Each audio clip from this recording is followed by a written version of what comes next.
Como hemos visto, la crítica al conocimiento humano de Hume es demoledora. Su empirismo, que se convierte en escepticismo, da el traste con la mayoría de los conceptos que tradicionalmente había manejado y había investigado la filosofía, invalidando casi su función de alguna manera. ¿Qué problemas son esos que quedan en cuestión tras el análisis del conocimiento que hace Hume? Hay una serie de problemas que son a los que tenemos que recurrir en aquel caso en el que en la EBAU nos pregunten acerca del problema de la realidad o del conocimiento en un autor de la época moderna y nosotros escojamos a Hume.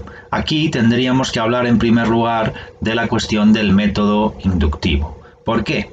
Este método, recordamos, es el método que se resumía en pasar de un número limitado de observaciones particulares a proposiciones universales.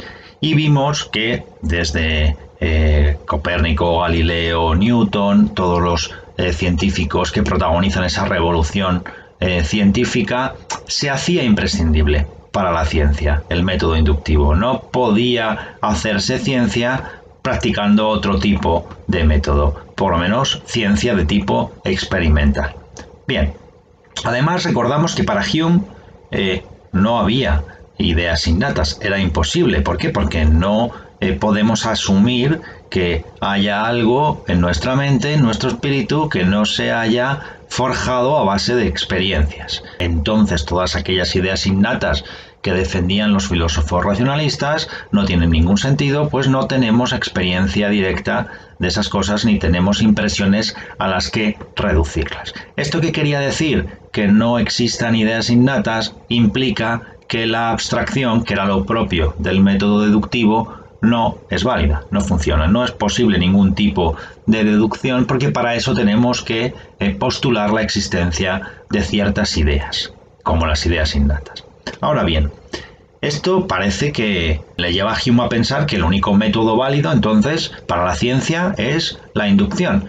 Y es así, él lo acepta, en ningún momento dice que la ciencia tenga que optar por otro método, sino que tenemos que ser conscientes de que este método, a pesar de que parece ser el que mejor funciona, resulta que también tiene sus problemas, también tiene sus dificultades. Básicamente, el principal problema que tiene el método inductivo es que, según Hume, los principios de los que se sirve, a su vez, han sido obtenidos de manera inductiva. Y está claro que aquí hay una trampa.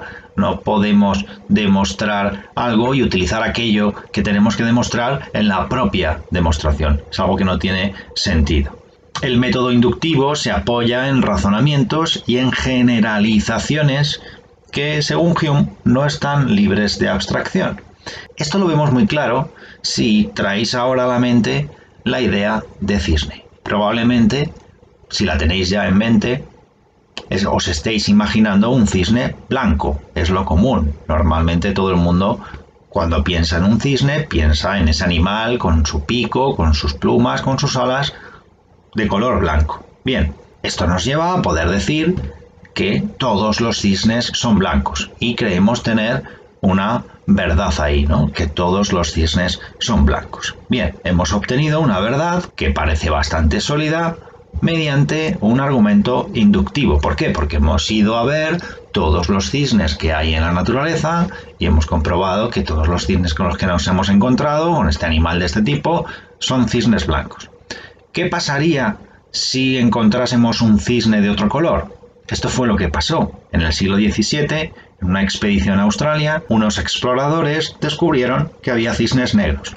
¿Qué pasa con la afirmación de todos los cisnes son blancos? Automáticamente quedaría refutada. Esto es un claro ejemplo de cómo la ciencia utiliza estas generalizaciones para establecer sus principios, pero con la pega de que en un futuro esa generalización se invalide, se refute y entonces determinadas afirmaciones que hasta el momento habían sido consideradas como ciertas, como indudables, pueden cambiar en cualquier momento. La física, por ejemplo, se basa en la creencia de la existencia de objetos externos al sujeto y ya sabemos que nosotros no podemos conocer los objetos, conocemos solo las percepciones que tenemos de ellos. Realmente Los objetos para la física no son otra cosa que una generalización de las impresiones que tenemos de ellos. Y decimos que esto es el modus operandi de la ciencia. El método inductivo a través de generalizaciones tiene sus fallos. Método inductivo, sí, pero con sus problemas. Esta es la primera de las críticas acerca de las consecuencias que se derivan de la teoría del conocimiento de David Hume. Por extensión, es decir, ligado al problema del método inductivo, está la cuestión de la causalidad. Hume también niega que exista algo así como una causa-efecto, un principio de causa-efecto. El principio que dice que todo lo que empieza a existir tiene una causa es para Hume también indemostrable. ¿Por qué? Porque está suponiendo de antemano una causa, al considerar un absurdo pensar que algo pueda existir por nada. Pero si lo pensamos a fondo, que algo pueda existir sin tener una causa, no es algo tampoco ilógico. La causa, nosotros no la conocemos nunca. La causa no tiene un fundamento real. ¿Por qué? Porque no tenemos una impresión de esa causalidad. Lo único que tenemos, dice Hume, es un fundamento de tipo psicológico, que está basado en la costumbre y el hábito, que son conceptos fundamentales en el pensamiento de David Hume, porque todas nuestras ideas, a base de repeticiones, de mezclas, de combinaciones, a base de trabajar una y otra vez sobre ellas, generan en nosotros hábitos, costumbres. Y este hábito, esta costumbre, es tan poderoso, dice Hume, que nos hace estar seguros de que un efecto siempre tiene una causa. Pero a esa conclusión nosotros llegamos por una experiencia pasada. No hay ningún fundamento que nos asegure que en el futuro una causa va a provocar siempre un efecto determinado. El impulso de una bola de billar se acompaña del movimiento de la otra. Esto es todo lo que aparece ante los sentidos externos. La mente no percibe ningún sentimiento ni impresión interna de esta sucesión de objetos. Consecuentemente, no existe en ningún caso particular de causa y efecto, ninguna cosa que pueda sugerir la idea de poder o conexión necesaria. Y esto nos lleva también a la tercera de las críticas. Por extensión de la negación de la causalidad, Hume también niega que exista la necesidad. ¿Por qué? Por lo mismo, porque tampoco se puede demostrar que exista algo así como la necesidad. No tenemos percepciones a la que reducir esa necesidad. Lo único que podemos demostrar es que existe una proximidad espacio-temporal entre determinados objetos, pero no tenemos impresión de esa necesidad. El concepto de necesidad no es otra cosa que una creencia. Por eso dijimos que eran importantes las creencias en Hume. Hume distingue entre costumbre y creencia. Y creencia, esta última, es la que se forja por el hábito, cuando se arraigan las costumbres. De esta manera podemos decir que la creencia es un peculiar sentimiento, dice él, una idea vivaz, intensa, relacionada con una impresión presente. Una impresión de reflexión, en definitiva, que se presenta al espíritu con un grado tan intenso de vivacidad que hace que lo confundamos con una verdadera impresión de sensación o incluso con una idea, y que se genere en nosotros la idea de que existen cosas de manera necesaria o incluso de que conocemos de manera necesaria las cosas, cuando en realidad no conocemos necesariamente nada, no existe nada de manera necesaria, sino que se trata de una creencia nuestra. Nosotros creemos en la realidad, creemos que existen objetos externos al sujeto, pero no experimentamos nada de ellos, solo podemos contar con nuestras impresiones e ideas. En resumen, la necesidad es algo que existe en el espíritu, no en los objetos, y no es posible para nosotros formarnos la idea más remota de ella, si la consideramos como una cualidad de los cuerpos, o no tenemos idea alguna de la necesidad, o la necesidad no es más que la determinación del pensamiento a pasar de las causas a los efectos y de los efectos a las causas, según su unión, que conocemos por experiencia.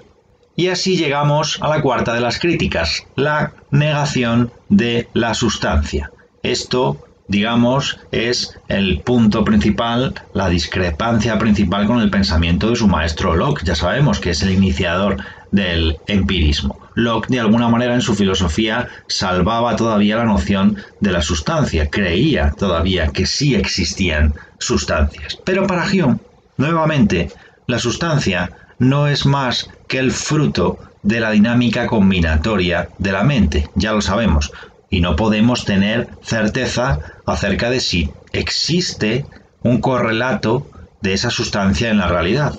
El caso es que solo existen una serie de cualidades agrupadas siempre de la misma manera, y a esta forma de agruparse las cualidades es a lo que nosotros le ponemos un nombre y le llamamos sustancia y le otorgamos la categoría de objeto.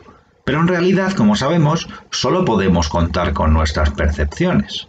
Al suponer que estas percepciones tienen una existencia continua en el tiempo, estamos dando por hecho que existe algo fuera de mí que tiene también una existencia continua. Pero, en cuanto que reflexionamos sobre ello, nos damos cuenta de que ni nuestras impresiones son continuas, ni es posible decir tampoco que existe una realidad continua fuera de mí. Es decir, una realidad de un tipo que exista aun cuando no se halle presente a mis sentidos, aun cuando yo no tenga percepciones de ella. ¿Qué es lo que sucede? Que lo que hacemos nosotros nuevamente es suponer que tras cierta constancia en nuestras impresiones, en nuestras percepciones, debe haber algo que fundamente esa constancia. Pero nuevamente no se trata nada más que de una suposición. La sustancia, para Hume, sería solo un haz de percepciones subjetivas. La mente no es una sustancia en la que estén inherentes las percepciones. Esta noción es tan ininteligible como la cartesiana, según la cual el pensamiento o percepción en general es la esencia de la mente. No tenemos idea alguna de sustancia de ninguna clase, pues solo tenemos idea de lo que deriva de alguna impresión, y no tenemos impresión de sustancia alguna, ya sea material o espiritual. No conocemos nada fuera de las cualidades y de las percepciones particulares. En el Tratado de la Naturaleza Humana escribe además: de estas impresiones o ideas de la memoria, formamos una especie de sistema que comprende todo lo que recordamos haber estado presente, ya sea a la percepción interna o a los sentidos, y cada término de este sistema unido a la impresión presente es lo que llamamos la realidad.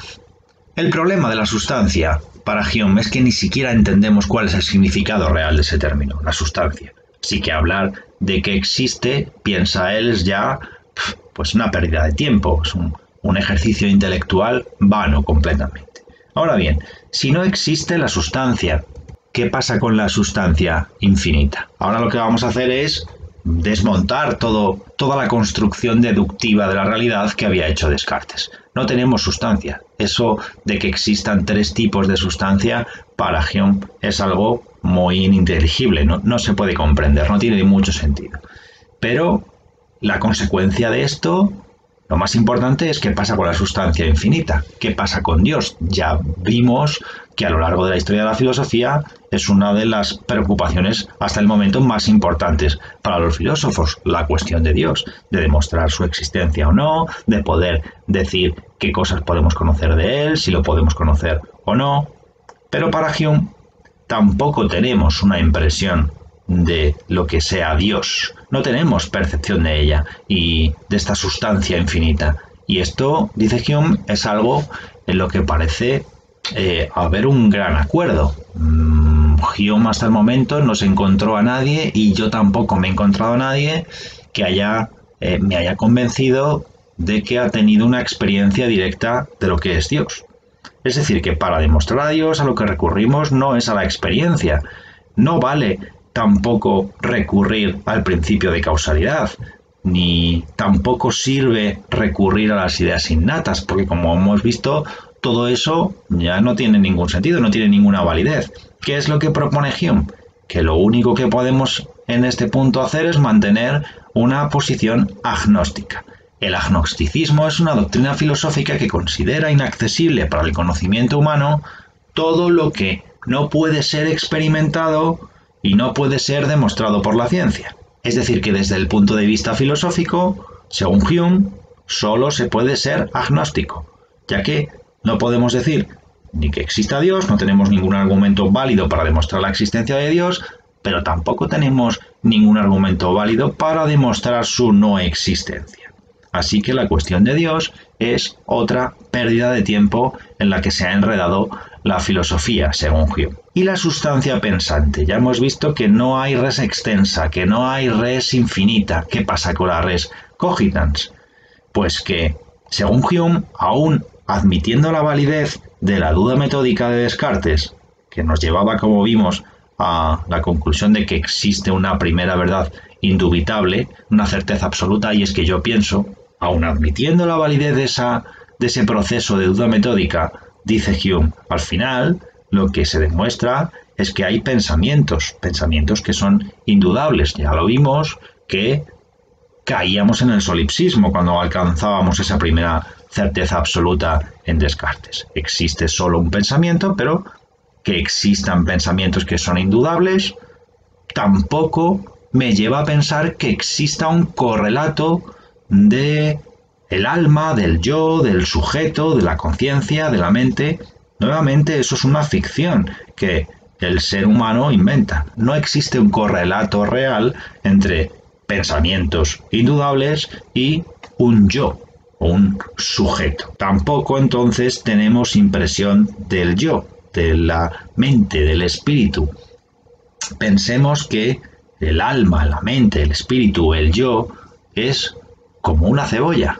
Si vosotros pensáis en una cebolla, la ponéis en la mesa y empezáis a quitar capas, una capa, otra capa, otra capa, otra capa. Al final, cuando ya has retirado todas las capas y miras qué es lo que tienes delante de ti, lo único que tienes son capas. Esas capas son ese haz de percepciones del que habla Hume. Realmente no existe la cebolla como tal. La cebolla es una adición de diferentes capas. Siempre que penetro más íntimamente en lo que yo llamo mí mismo, tropiezo en todo momento con una u otra percepción particular, sea de calor o de frío, de luz o de sombra, de amor u odio, de dolor o placer. Nunca puedo atraparme a mí mismo, en ningún caso, sin una percepción, y nunca puedo observar otra cosa que la percepción.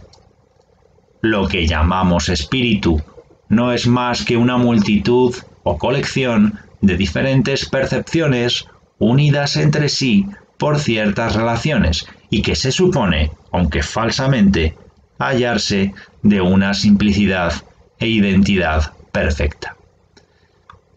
Bien, como vemos, es demoledora la crítica de Hume a todo el racionalismo, al que hemos visto de Descartes en concreto, y esto ya se corona con el rechazo a la metafísica. Efectivamente, estamos viendo ya que Hume y la metafísica no son muy amigos, que Hume no tenía a la metafísica en tan alta estima como venían teniendo los filósofos a lo largo de toda la historia de la filosofía. Él se encarga de decir que la filosofía no tiene mucho sentido, que es una actividad que al ser humano no le produce mucho beneficio, estar pensando en las sustancias, en los seres, en las causas primeras, en los primeros motores inmóviles.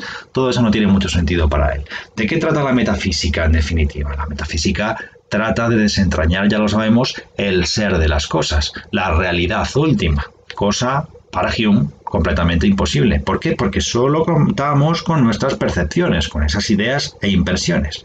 La metafísica lo que hace es pretender ir más allá de la física, ya lo sabemos, pretende ir más allá de los datos que nos proporcionan nuestros sentidos, sobrepasa el ámbito de la experiencia. ¿Para qué? Para fundamentar conceptos como el de Dios, como el de yo, como el mundo, la causalidad, la sustancia, etcétera, etcétera, que como ya hemos visto no son sino ficciones de la mente humana, que normalmente tienen su causa en la repetición, en la costumbre y en el hábito de trabajar con determinadas impresiones y generar determinadas ideas que combinadas entre sí dan lugar a estas nociones o conceptos que en realidad son vacíos, no tienen ningún correlato con la realidad. Es decir, que para Hume no puedo saber a qué se deben mis impresiones de sensación, por lo tanto, tampoco puedo yo establecer cuál es el valor de mis ideas y de esas impresiones de reflexión. Por lo tanto, no puedo conocer la realidad externa. ¿Por qué? Porque no puedo tener conocimiento más allá de los límites de la experiencia.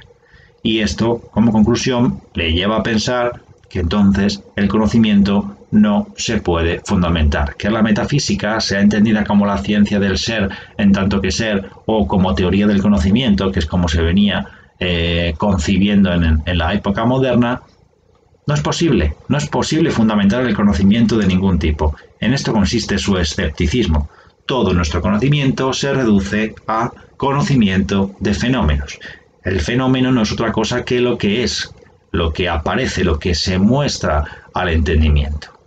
Nada es más preciso para un legítimo filósofo que refrenar el inmoderado deseo de investigar las causas y habiendo establecido una doctrina sobre un número suficiente de experimentos, debe contentarse con esto cuando ve que un examen ulterior le llevará a especulaciones oscuras e inciertas. En este caso, su investigación estará mucho mejor empleada examinando los efectos que indagando las causas y sus principios.